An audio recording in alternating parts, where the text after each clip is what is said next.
We're staying in our ground floor plan rev5.dwg file. And you can see that I've zoomed to the visible extents of the drawing as well. What I'd like you to do is zoom in on this top right corner and have a look at the grid lines here. Now you'll notice the grid lines are a purple sort of colour and they're kind of a dash dot kind of look, which is pretty standard for grid lines in a drawing. Hover over one of the grid lines though.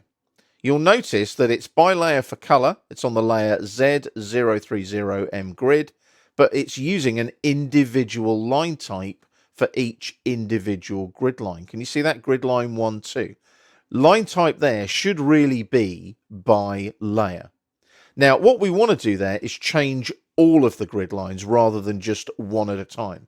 So we're going to utilize a really neat little tool called Select Similar. Double click on the wheel of the mouse to zoom extents and just click on one of the grid lines like so. There's a grid line there. I then right click and go to Select Similar on the shortcut menu and you'll see it selects all of the grid lines. I can now go up to the Properties panel here on the Home tab on the ribbon, click here on the line type and I want that to be by layer.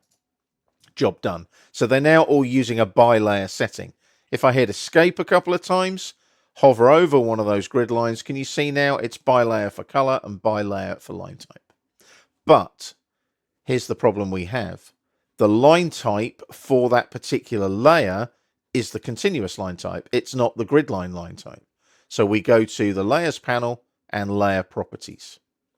Scroll down, you need to use a slider bar like that, and there's your grid layer there.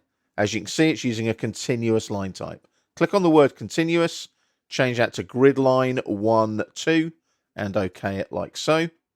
Then close the Layer Properties Manager and zoom in on the corner now. Can you see we've got our dashed dot lines again? Double click on the wheel of the mouse to zoom to the extents.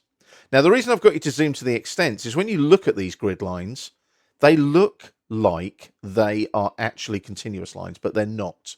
What we need to do, and this is what this video is all about, is we need to change their line type scale, their LT scale. Now, in order to do that, we want to make sure that we only change the LT scale for the grid lines.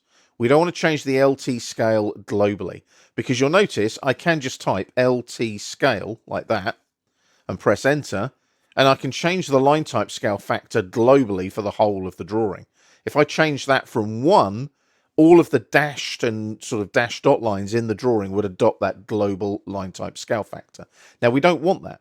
Hit escape a couple of times and we'll go back to select similar again.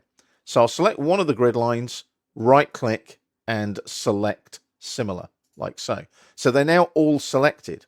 If I now right click and go to properties, I can change the line type scale for just the 12 grid lines.